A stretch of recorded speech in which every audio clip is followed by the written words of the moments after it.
Good evening, everyone, and it's my delight to welcome you once again to tonight's music business.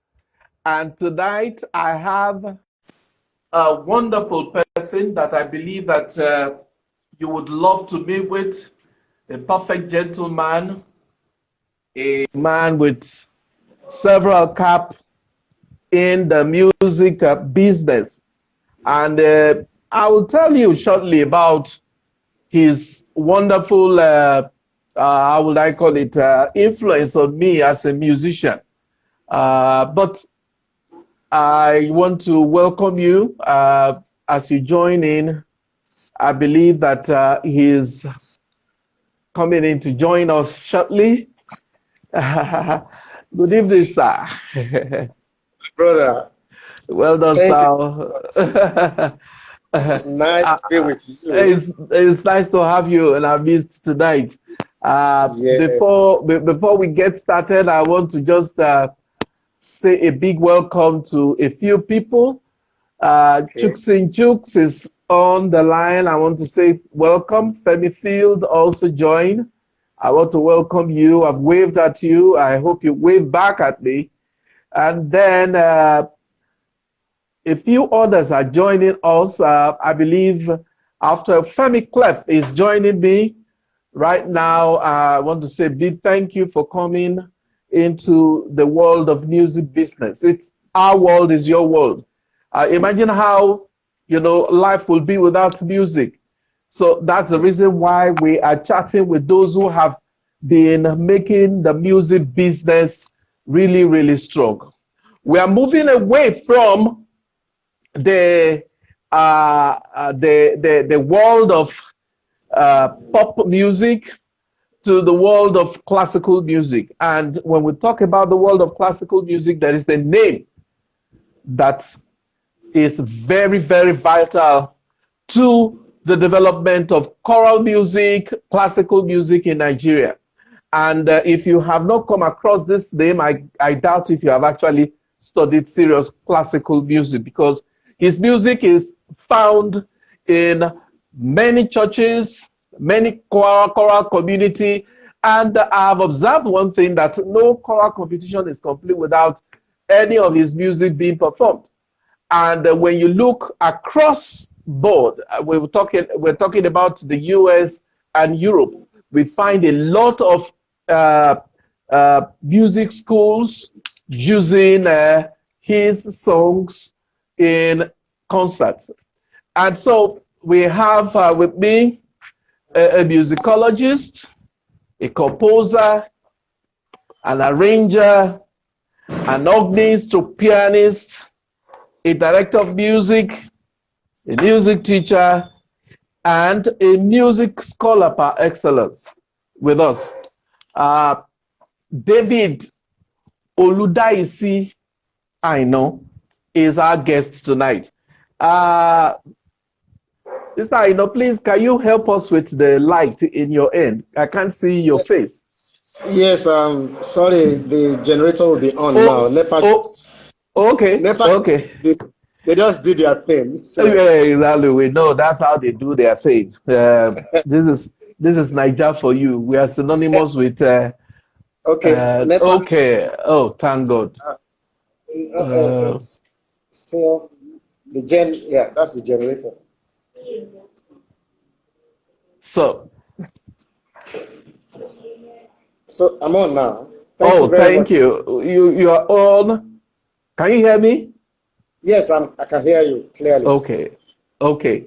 So I have just introduced you, sir, as a musicologist, a composer, an arranger, an organist to pianist, a director of music, a music teacher at the Lagos State University, a music donor, a music scholar par excellence, and somebody has also described you as a cultural activist. We'll talk about that later on. Yes, it's so glad to have you in our midst. I must say I'm quite impressed, and I feel it's a great honor to discuss with you about music tonight, because I'm not ashamed to say this. You were The first person that handed over to me while at school, I was your junior. You were 3 years ahead of me. You handed to me my first music book, piano book, while I was rehearsing. I remember that day, and you saw me rehearsing. I was rehearsing hymns, and you said, I'm going to give you a book, Hours with the Master.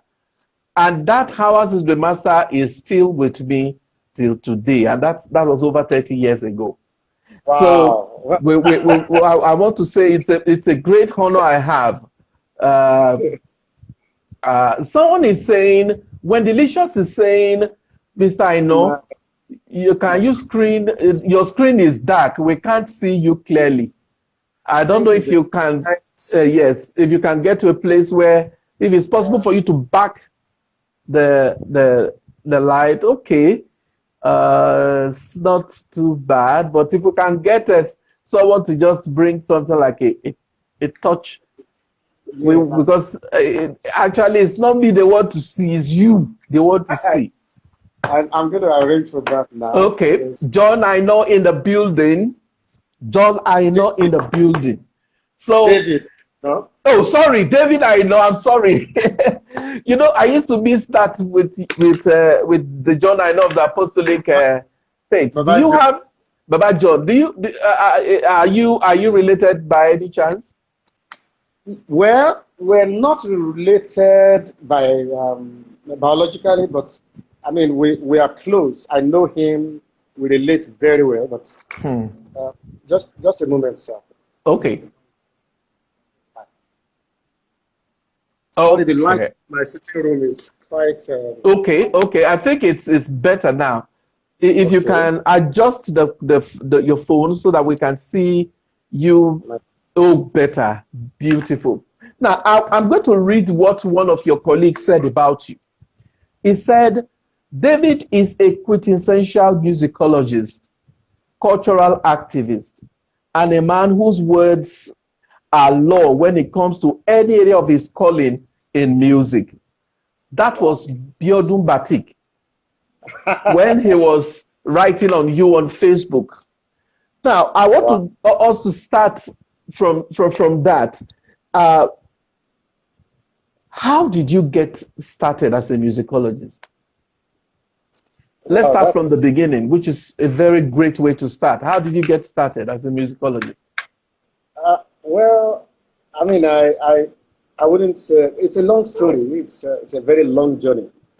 You can help us abridge it.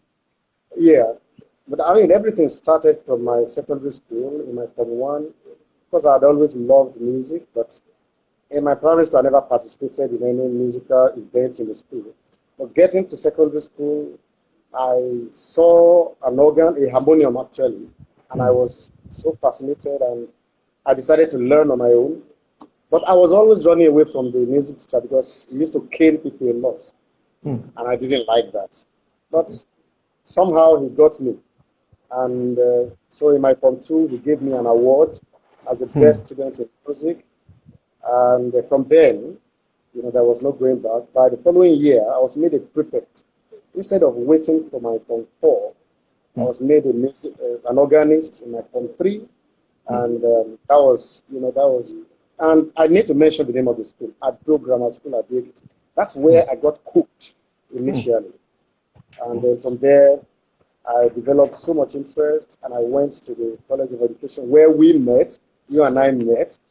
Exactly. And maybe I should correct you. I wasn't 3 years your senior. I was just 1 year your senior. I don't know how. I don't know how you came about 3 years. Oh, okay. I thought you were leaving when we were coming in then. Yeah, because I was playing the role of, almost a lecturer, because I was also directing. You were everywhere. Yeah, so you were John Oladaisi's classmate. Yes, I was. Yes, he was just a year behind me. So you were in the same class. We were in the same class, you're right. With local. With Tunde Oladipo, blessed memory. Yes. So many, those are the people I can remember. And then, but the passion was really very much ignited. Well, let me not say ignited, was developed further in Lagos State College of Education when I met the two giants, Kweku Akwaharizin and Baba Olubaboku, Joseph Mm, Olubaboku. I mean, those guys took me as if I was their, I was their biological son. mm. Kweku was taking me everywhere, wherever he was going. I was going with him. We were going to perform, to rehearse, to play, and so on. So that was, he actually imbued a lot of things in me, and that was it. Wow. Tell us a little about Kweku, because he was also my lecturer then, and he had a bit of an influence on my, growing up as a musician and as a pianist. But of course, you were very close to him. He wanted me to be close then, but maybe because of that old parochial leaning in quotes, I was, but I wish I was close because he really wanted me close. He really wanted to imbibe in me the aspect of the organ playing then, which I ran away from. But tell us a little about him. How did he really influence you as a person? I think I didn't make any impression on him much until about 3 months into my stay in the college. There was going to be a musical concert in I think February 1985, and we were rehearsing, and there, I was practicing. I told him I would like to play a piano piece for the concert. He said, no problem, go ahead. I told Baba Oluwago, he said, go ahead, just keep practicing. They never bothered to hear what I was going to play. But then, as we were rehearsing, of course, all of us were part of the choral. So we were rehearsing the choral a night, an evening before the concert.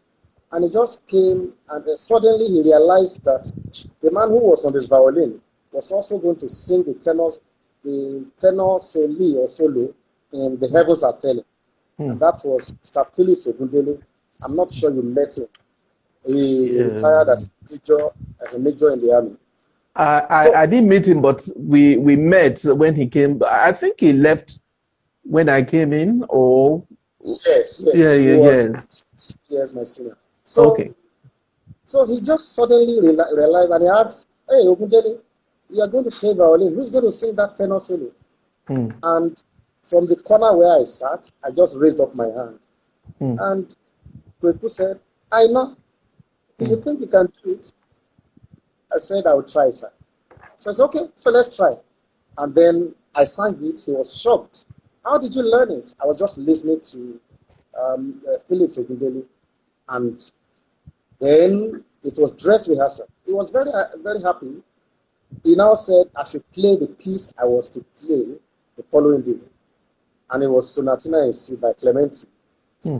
I had mastered it, but there was fear in me. I was playing, and halfway, I just blanked out. Hmm. So Baba Olubabu just said, hey, I know, play something simple that you have been playing for me in class. And he referred to one very simple piece. And I said, no, I'm not going to play that. I didn't tell him. He said, Hmm. okay, I said, yes, sir. But everybody dispersed. I came back to the department at around 9 p.m. and I practiced that sonatina in C till I was able to close my eyes to play it. Hmm. And so at the concert the following day, I played, I sang, and when I finished playing that piece, Kweku just stood up and said, please give him another round of applause. And I'm going to Hmm. give him 5 naira for And that playing. was money, big money then. It was such a lot of money. And Yeah. then at the end of the day, I used to follow him to town. So he just got to a place at Alakija. He was using one blue Beetle, Volkswagen Mm-hmm. Beetle. I said, he parked, he wanted to pee. And then I also came down. And he said, I know. I said, sir, do you know you are going to be a great musician? I said, Hmm. thank you, sir. He said, I'm not praying for you. I've seen what you are. Hmm. And then from then on, he started taking me everywhere. And of course, the rest is history. But the man was such a loving man, very, I mean, he was such a consummate harmonist. I'll call it harmonist. The harmony he taught me is still, resonating. And that's what I've developed, on and on. His knowledge of counterpoint, his knowledge of flute is perfect. May God rest his soul.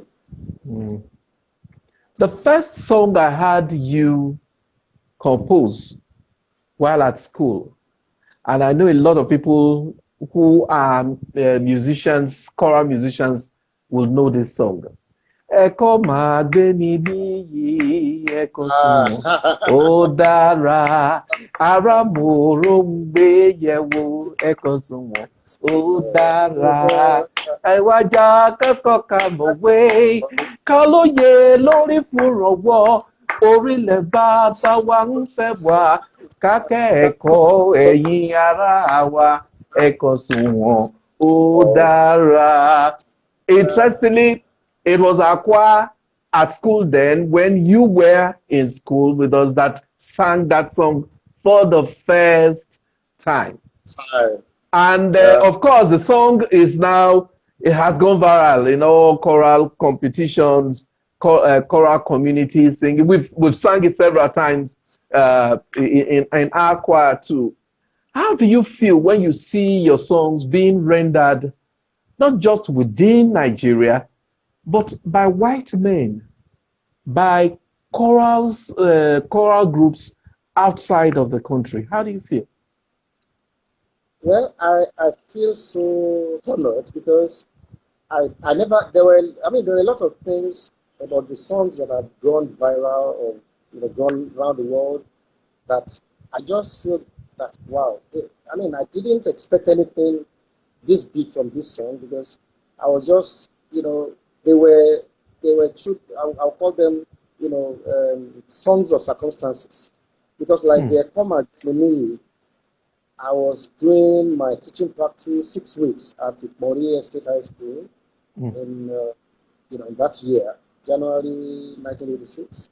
And the Lagos Television came to invite, they used to invite all schools. So they came to invite us and they said we must perform songs in English, in Yoruba, in Hausa. My repertoire was very, little then. So I decided that, why don't I write, in Yoruba and Hausa? And then I even wrote one in Igbo, but I don't even know what that one sounds like now. So I decided to write this. That's, you are right to have said that Ekoma Mini, in the form that you have been performing it now, was performed first time in Ijaniki. But the very first idea was performed by the students of Mori State High School in 1986. Wow. So that was what gave birth to that. So, and I didn't think it would be anything. And when Ejekajero, for instance, which is, a household name, I was somewhere, I think it was Batik's birthday, and this great footballer, Segun Odegbami, was around, and somebody demanded, I think it was Batik himself, who said he wanted people to sing Ejekajero because it was January 1, so he was still in the mood of Christmas. So they sang Ejekajero, and he now introduced me. And Segun Odegbami said, wow, I never knew I could meet the composer of this music, and that was how Odegbami and I became friends. Well, so I usually feel these people when I hear people. I was in the US and one choir was rehearsing it. I was asked to come and teach them the phonetics, the Yoruba phonetics, how to pronounce those words. It was really a great one. All white, no blacks at all. Somebody, Ajose Sami, says, my favorite of David Aina is Ejeka Joyo, a lovely, beautiful Christmas tune. How did you get the inspiration for that lovely Christmas tune? It's a very funny story. I was teaching at an TIE or preparatory school in Peru, and we were going to have a Christmas concert in 1988. And so I drilled the program, and I felt there should be, I'd written Ayoban Collins, Paris Ibissitumadi, I'd written Your Odunde, all those ones. And I felt there should be something that sounds like I like. I wrote the title, but I forgot all about it. So 3 days to the concert, the principal secretary came to the staff room and said, Mr. Eno, the principal wants us to type the words or the lyrics of this music, all of these songs out.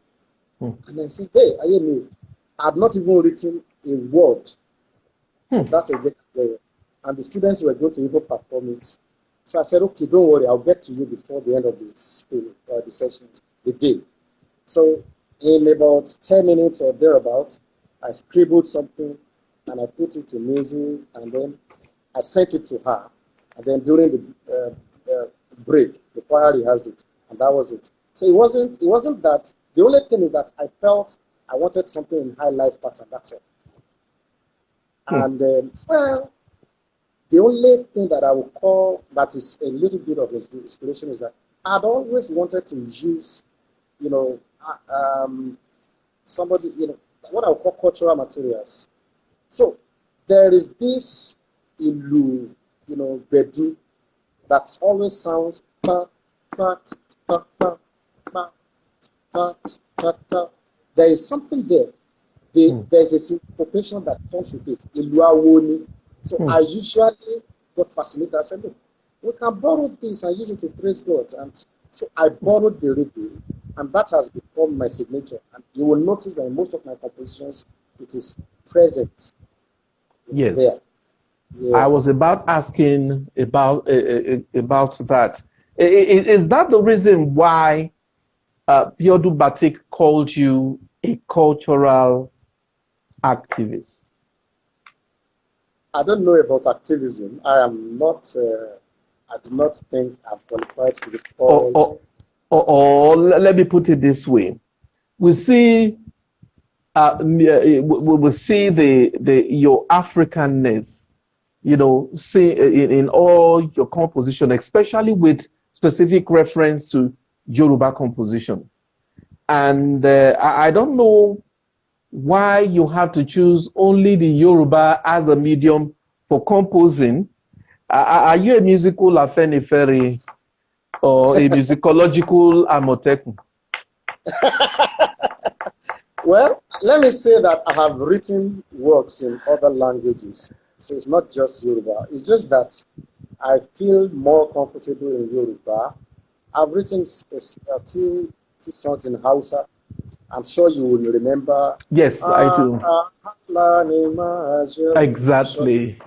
So I've also that it was the same day I wrote that one and and then I've written. There was a time Mr. Sai Mekanwope asked me to write a Christmas song in Hausa in 1989, and I came up with a hi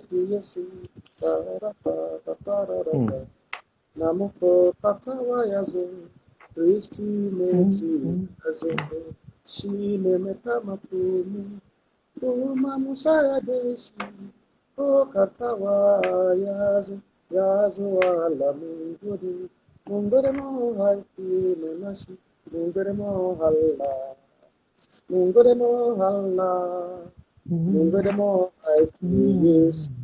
So that's, so and I have written something, that I've done one in Epic, so it's not just Yoruba, but it's easier for me because of my domain. I am in a Yorubanized church or Yoruba church, though anglicized, but people there are more at home when you sing in that language. And of course, I'm domiciled in Yoruba land, so there are exactly. a lot of Igbo people in the East. You write Igbo songs, so let me not go and be spoiling their language. I understand. The tonal inflection will really mess you up if you do not understand their language. Yes. But somebody, I am Sammy, is asking a question, and a submission that he has made, which I quite very much agree with 100%. He said, I would like to ask Mr. Aina where he learned his act of humility, because I have never seen anyone who is as humble as him. That's from Sami Shakins.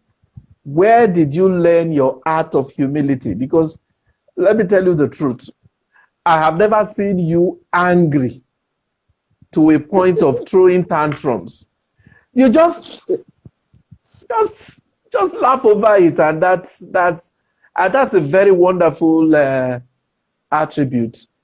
An attribute that you find very difficult in many among many choir composers, I mean choir masters. So what's the secret? Well, you know, I look at myself and I just give glory to God that I never imagined that could, be this relevant. Hmm. So sometimes I just look at it. So what am I puffing off for? There have been Hmm. better people than me, and there will always be better people than me. Hmm. Even right now, there are people who are better, but probably they are not, as well known as I am. But Hmm. it doesn't give me any right to look down on anybody or to become arrogant. What Hmm. have I achieved that people have not? Look at you. I Hmm. mean, you are in every area. I give respect to you. Not, not even because of humility, but because of what you have achieved too. So, Hmm. and in all of this, if Jesus himself was that humble, then who am I? Hmm. Who am I? That's the thing. There's no, Hmm. I didn't learn it from anywhere other than the fact that, okay, maybe my father was, in a Hmm. way, I didn't know so much about him. But, my father was somebody who would not get angry. I never saw him really angry. And he was never an arrogant man, the little I knew about him. And I don't even see it as a virtue. It's not something I love at all. I don't Hmm. like to see people arrogant. Hmm. Okay. Now, there's a question I wanted to ask, but Sammy, I just took it from my mouth. There is a song, Una Hear Me So. It's a song on Nigeria.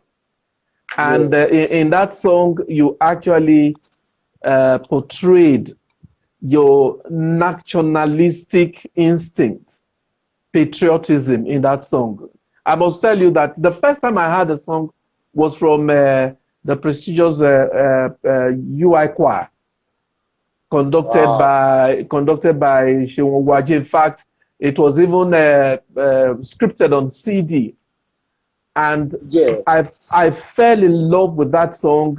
In fact, there and then I said we were going to sing that song at our next Africa Sing before this pandemic took its toll on our isolation thing. Now, what was on your mind when you composed that song? I know Well, it's nationalistic in concept. yes. Um, well, sometime in 1997, the British Council, in conjunction with Musical Society of Nigeria, they organized a choral workshop and invited the director of British Choral Institute, Dr. Roy Wales, and so choral directors were invited. I was invited with my own choral group and 10 other choirs. So at the meeting of the choral directors, which was supposed to be artistic meeting, the artistic or art officer in British Council just told us that, look, you guys in classical music should also do something as nationalistic as Sunny Ade did with Hmm. Nigeria, you to be one. So that why don't you guys come up with something like that all of the choirs can sing? And surprisingly, there were about 11 of us there, and everybody just turned to me, including Hmm. OPD, including IP, and just said, David, that's your job. And I was given we had the meeting on a Wednesday. I was given the next Wednesday to submit the song. So, and then after the meeting, Emeka Okedi came to me that, okay, don't worry, we'll do it together. So Saturday, I was waiting for him at All Saints. I hadn't done anything, so I was waiting for him that, okay, we'll do something. He came quite late, and when he saw me, he said, look, David, please go ahead, go ahead. Whatever you write, we will take. Hey, I said, now, wow. So I had to now start thinking of what I think about Nigeria and what I think was happening at that time. That was the time of Abacha. That was the time that there was so much disunity. Everybody was now shouting we should go our different ways. And I felt that we should all stay together because the more the merrier. There is strength, there is power in large number. So I decided to scribble it. And so the opening phrase, when I hear me say, just trying to say, look, you guys, do you understand what I'm trying to say? This is what I'm saying. It is only unity that can help us.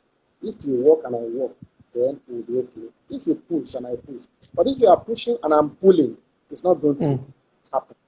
So if we push together, there will be movement. That was, and then I decided that okay, we should have different, at least represent the three major languages. Exactly. So that's how I got those other verses.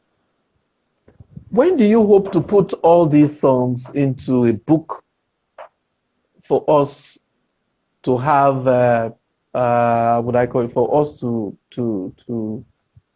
for circulation? But, because yes, for us to buy, because what we see are pamphlets here and there, and it's not really going to help the copyright issues, because by and large you start having copyright problems.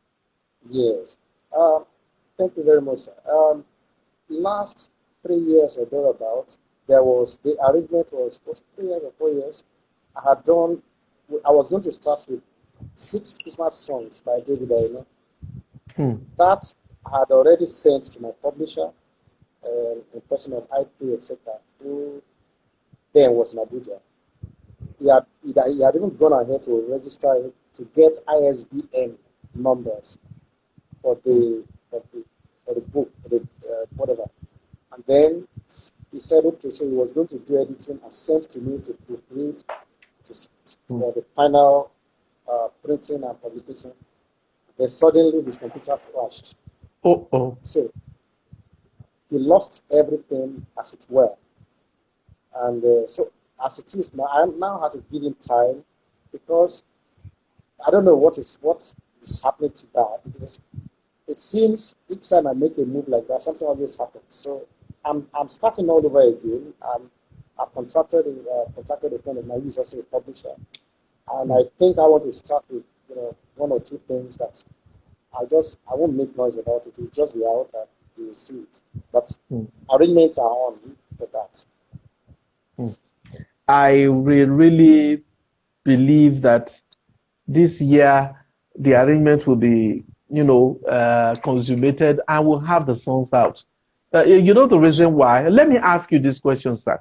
If you were in the US, these songs you have composed would make you a millionaire. Are you a millionaire now with these songs? Well, do you collect royalties?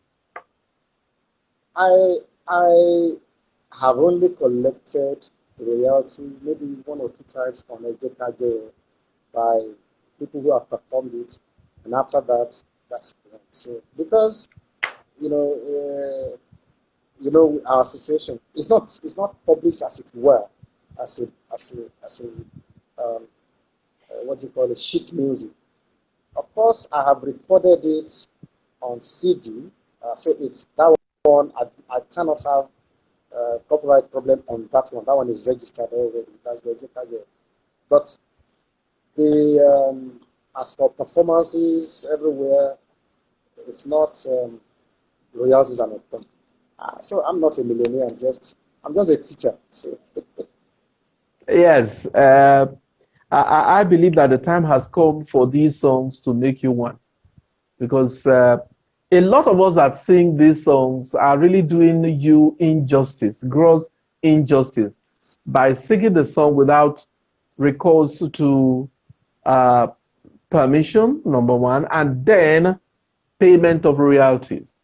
If these songs are really registered with the Nigerian Copyright Commission, I know that a lot, well, of course, because you are a humble person, easygoing person. Because if you were to be someone like I know of, our big boss now. I mean, you Yeah, just sue I you, know. just take you to court, and then sue you Yeah. for every dime you've got, and you have to pay because this is what we call intellectual property. And as long as that intellectual property is registered with the Copyright Commission, that song belongs to David. I know it's music business. And it's the reason why uh, our younger people are getting wiser now. A good number of them are registering their songs with the Copyright Commission.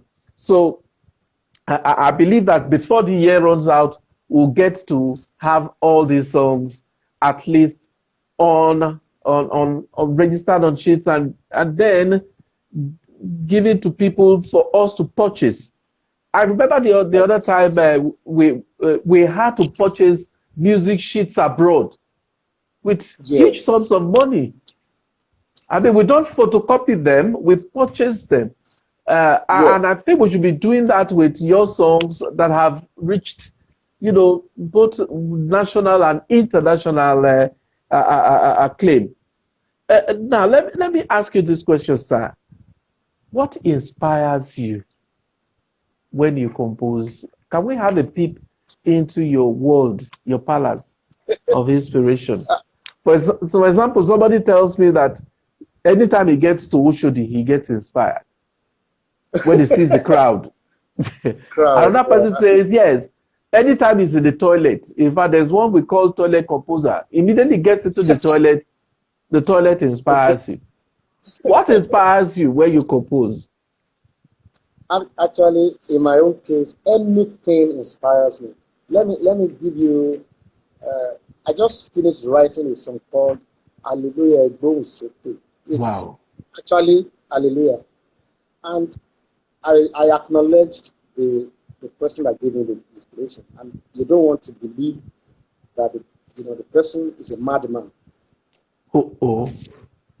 Yeah, he he's always singing behind my house, and Hmm, most times incoherent. hmm, And it's going on for about a year. So during this COVID-19, I said, wow, I could tap something from this guy. So I started listening to him. So I picked, a motif from him, and I decided to go and work on that.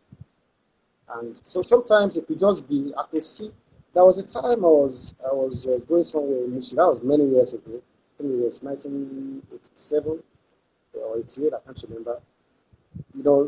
Around the Solo Road, hmm. Mushin Solo Road. I saw a policeman on the horse, and the galloping of the horse actually gave me an inspiration, Hmm. rhythmic, so like that. Anything. It can just be anything. I could just be driving and something will just come. Hmm. Oh, and I'll put it down. I may not use that stuff in the next 5 years. Hmm.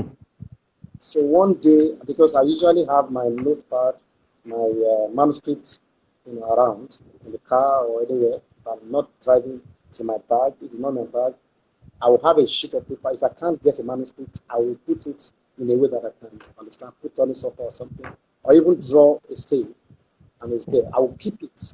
I look one day. I'll just be flipping through and see. Oh, this work, and then I'll start developing it. Wow. You are the director of music of the prestigious All Saints Anglican Church. And when we talk about All Saints Anglican Church, Yaba, we are talking of a big grade A church. And you've been there for as long as I can remember. Yes, yes, In yes. fact, I don't know the secret behind your still being in that place for as long as I can remember.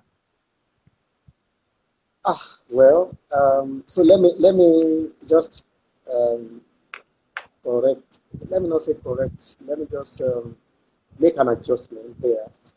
I was there from 1989 as assistant organist to the late Mr. Akin Bankole, who was a brother to Ayo Bankole. And in 1995, I was elevated as director of music. I was very young. And in the history of that church, you don't, you didn't used to have very young people being appointed as director of music. And of course, even before my own appointment, it was organist and choir master. So when I got appointed, I was 31. So in their estimation, I was very young. And I was Mm. actually young and playful. So when a lot of things happened, I moved mountains, I shook the music circle in Nigeria, in Lagos, and a lot of people used to come. It was like a mecca of some sort. And then something happened in 1998, so I resigned in annoyance. They called me back, but I didn't come back. So I went away. But when I came back to Lagos, they sought me again. I look, my friend, you have to come back to your home. Mm. So finally, in 2007, I got back, uh, and I'm still there. I'm there by the grace of God. I'm there because it's like a home to me. I've developed so much affinity with members of the church, members of the choir. I mean, people who have known me since 1989, there, those who are still alive, they don't want to part with me. I don't want to part with them. So I don't even want to toy with the idea of living. It's a home to me.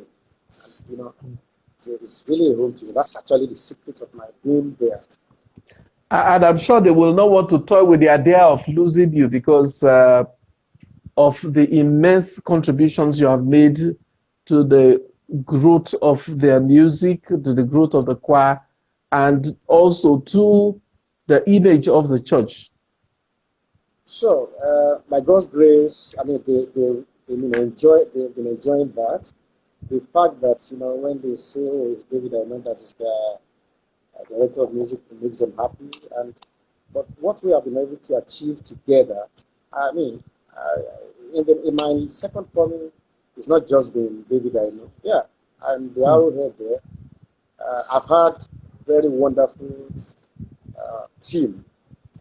Mm. Uh, just last year, my then assistant, Tunde Okubadejo, had to travel with his family to Canada. I missed him, but I got a replacement. Mm. I got a replacement who is also very good. I'm sure Topper Language. I Mm. mean, we have the thing is that every one of them actually wants to work with me. If you ask them, they say, "Oh, we want to work with David. It's a privilege to work with him." So I'm happy. But those guys, I've never really worked with half-baked people. They have been people who have been cooked, Mm. musically. Have you ever come to a point as a choir director where maybe because of some things or challenges. Okay, somebody is asking me a question. Maybe I should read that question. How do you manage the church and the professional choirs? Ah, that's it's not just. I mean, it's not an easy thing, but it's um, it's determination. That's where I'll put it. Because church choir is a different thing, and in fact, church choir is much more difficult than professional choir. In the professional choir, you can send away anybody, and it's your choir. I mean, nobody can drag that with you. But for a church choir, there's a lot of dynamics, variables. You must understand the intentions of people. You must understand what they are also going through and the social happenings around, even the security situation, so that when they contravene what you call regulations. You don't mm, want to just, you know, take a step that will discourage even other people, that will now, bring down the standard in fire, or that will decimate, the number.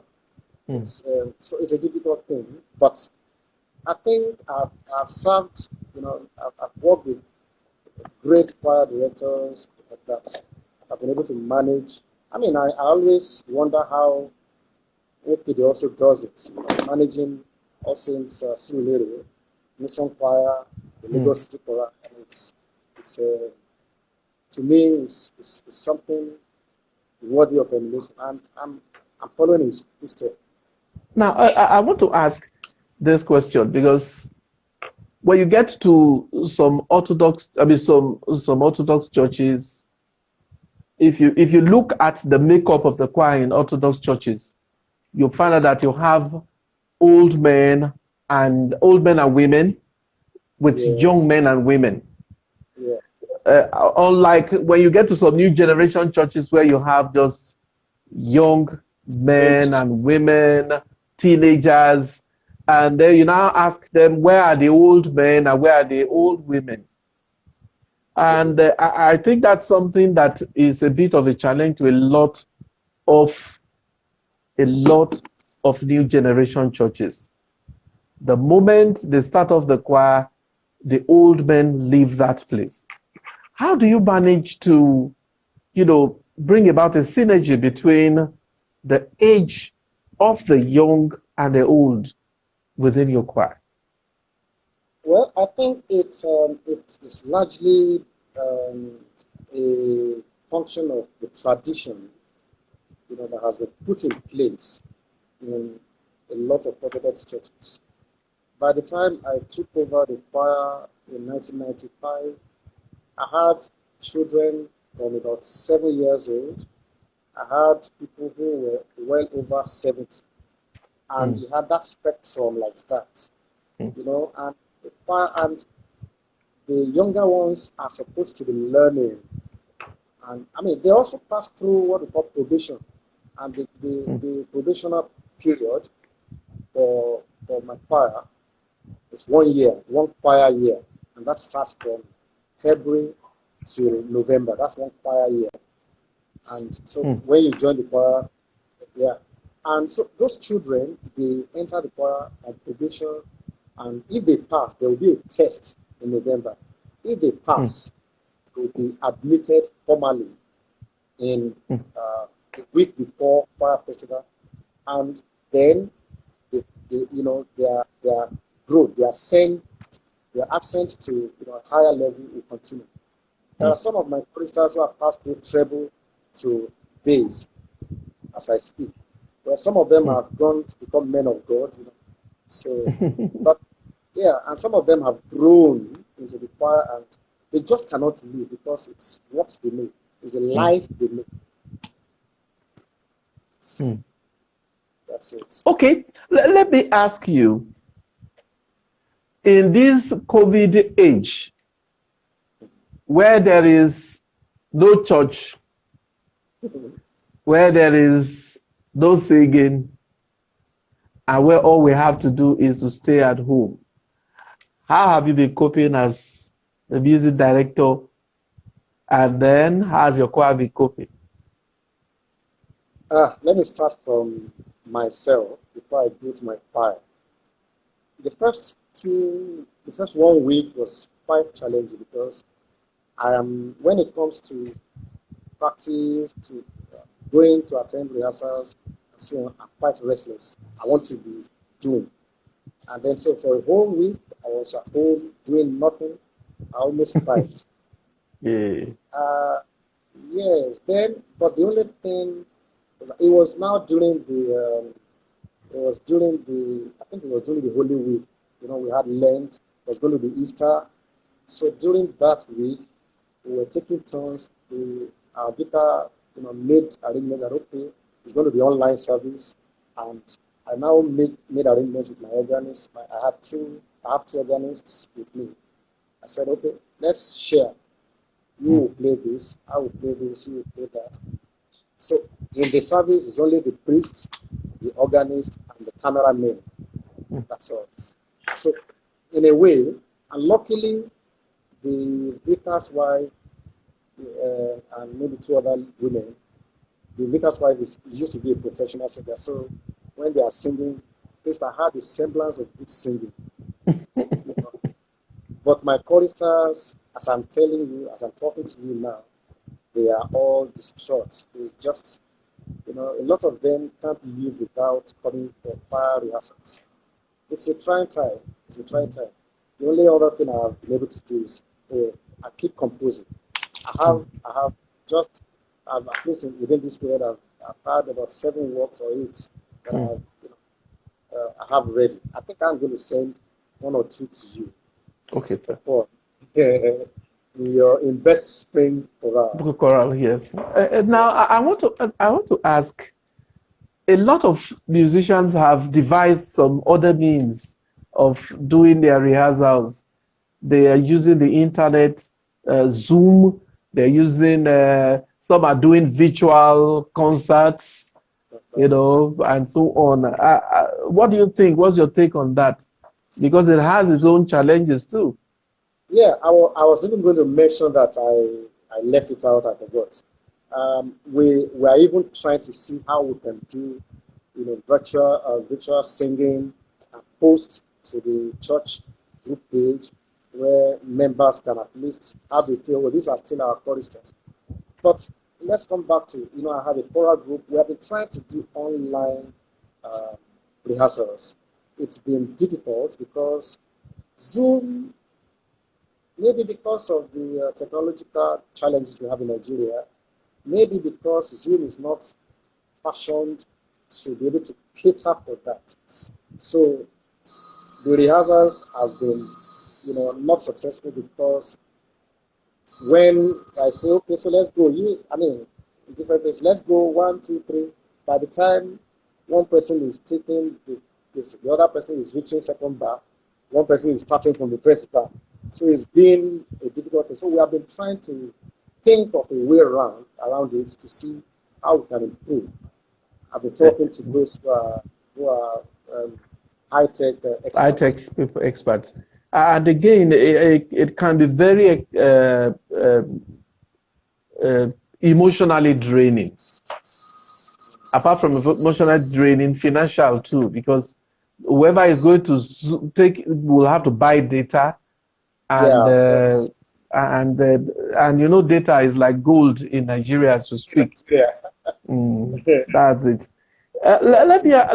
Let me ask you this question: what do you think right now of the way things will be, the new normal? Because presently we've been told that this coronavirus is not going to leave easily, that is still going to be with us within the next 1 year or two, and the social distancing mechanism will still be in place.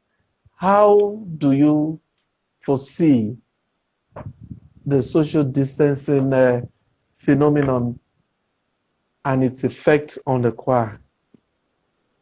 Thank you, sir. I think we're not different from other parts of the world. I have read in different fora and postings by choral experts around the world telling us what will be the norm after this present condition, that this thing is going to be on for not less than 1 year. And so I think I would say, like, we're talking about technology. People must just embrace Embrace. technology. Otherwise, some of us will become hungry. Hmm. Yes, if we have to, yes, we will become hungry. So if we don't Uh, embrace, I've taken to online training on how to improve on some of these things. I'm going to, by next week now, I'm trying to equip my house with some of the gadgets that will enhance our rehearsal. If at least I can start with that one, and if there are things I can do to even help out, hmm. with this virtual concert thing, I don't mind to spend the money. I know that it may be difficult for some of my forum members. But for me, let me take that step. And if we Initiative. don't do that, the future belongs to technology. Exactly. Things can no, yeah, the future belongs to technology. And for those of us who are still analog, yeah, I wish us the best. I think we should just try and improve on ourselves. Mm. So Finally, as we get a wrap on this wonderful interview we've had with you, I want to ask, how would you counsel somebody who wants to go into composition? A lot of people have met me, they say some things just get into my head. I don't know how to, do about it. I just, somebody will tell me that sometimes I wake up in the morning, I mean, I sleep at night, the angels will just, drop some singles on my head. And how do I go about it? well, yeah, there are two ways to look at it. Is it in terms of popular music or in terms of classical music or both? I would say that as a music scholar, you know, anybody who thinks he or she wants to go into composition should acquire the basic tools of composition. I mean, that if you have those basic tools, the very first thing is, being able to um, understand the language of music. Once you have that language of music, every other thing will be added, salt and pepper.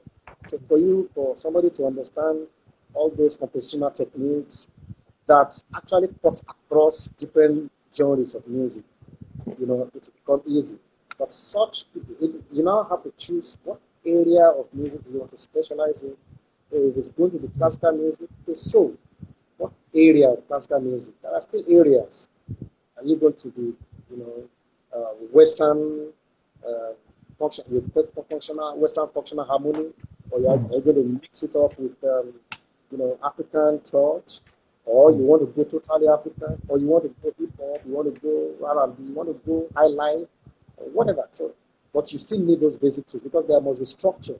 A lot of people don't even know what they call structure. So in every attempt, yeah, of course we all get inspiration, but you must have a structure. There must be a plan. When you want to write music, there must be. I mean, you want to build a house, there must be a plan now. The There plan. will be the skeleton. Okay, this is the way I want it to look eventually.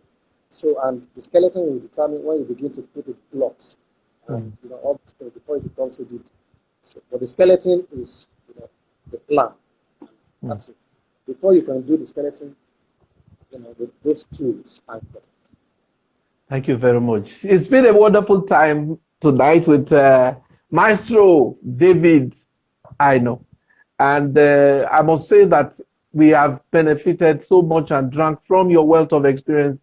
And we do pray that God will continue to give you more inspiration for more exploits in the field of music. Thank you, sir, for obliging us. We are most Thank grateful. thank you very I think much. we'll come your way again for another segment of music business. I want to say big thank you and good night. God bless you.